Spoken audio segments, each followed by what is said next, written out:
শ্রী শ্রী রামকৃষ্ণ কথামৃত অষ্টম পরিচ্ছেদ।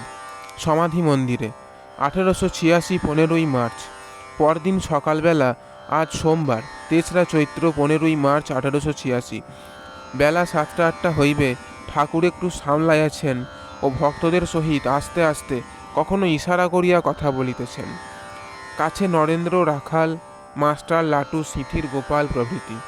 ভক্তদের মুখে কথা নাই। ঠাকুরের পূর্বরাত্রির দেহের অবস্থা স্মরণ করিয়া তাহারা বিষাদ গম্ভীর মুখে চুপ করিয়া বসিয়া আছেন।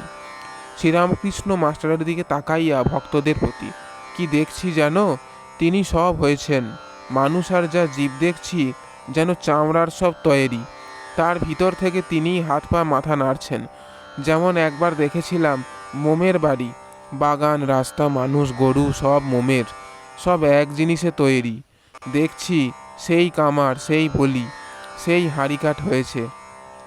ঠাকুর কি বলিতেছেন? জীবের দুঃখে কাতর হইয়া তিনি নিজের শরীর জীবের মঙ্গলের জন্য বলিদান দিতেছেন। ঈশ্বরই কামার, বলি, হাঁড়িকাঠ হইয়াছেন। এই কথা বলিতে বলিতে ঠাকুর ভাবে বিভোর হইয়া বলিতেছেন, আহা আহা। আবার সেই ভাবাবস্থা। ঠাকুর বাহ্যশূন্য হইতেছেন। ভক্তেরা কিংকর্তব্য বিমূঢ় হইয়া চুপ করিয়া বসিয়া আছেন। ঠাকুর একটু প্রকৃতিস্থ হইয়া বলিতেছেন, এখন আমার কোনো কষ্ট নাই, ঠিক পূর্বাবস্থা। ঠাকুরের এই সুখ দুঃখের অতীত অবস্থা দেখিয়া ভক্তেরা অবাক হইয়া রহিয়াছেন। লাটুর দিকে তাকাইয়া আবার বলিতেছেন, ওই লেটো মাথায় হাত দিয়ে বসে রয়েছে, তিনি ঈশ্বরই মাথায় হাত দিয়ে যেন রয়েছেন। ঠাকুর ভক্তদের দেখিতেছেন ও স্নেহে যেন বিগলিত হইতেছেন। যেমন শিশুকে আদর করে, সেইরূপ রাখাল ও নরেন্দ্রকে আদর করিতেছেন। তাহাদের মুখে হাত বুলাইয়া আদর করিতেছেন। কিয়ৎপরে মাস্টারকে বলিতেছেন, শরীরটা কিছুদিন থাকতো, লোকদের চৈতন্য হতো। ঠাকুর আবার চুপ করিয়া আছেন। ঠাকুর আবার বলিতেছেন, তা রাখবে না। ভক্তেরা ভাবিতেছেন, ঠাকুর আবার কি বলিবেন। ঠাকুর আবার বলিতেছেন, তা রাখবে না। সরল মূর্খ দেখে পাছে লোকে সব ধরে পড়ে, সরল মূর্খ পাছে সব দিয়ে ফেলে। একে কলিতে ধ্যান জব নাই। রাখাল সস্নেহে, আপনি বলুন, যাতে আপনার দেহ থাকে। শ্রীরামকৃষ্ণ, সে ঈশ্বরের ইচ্ছা।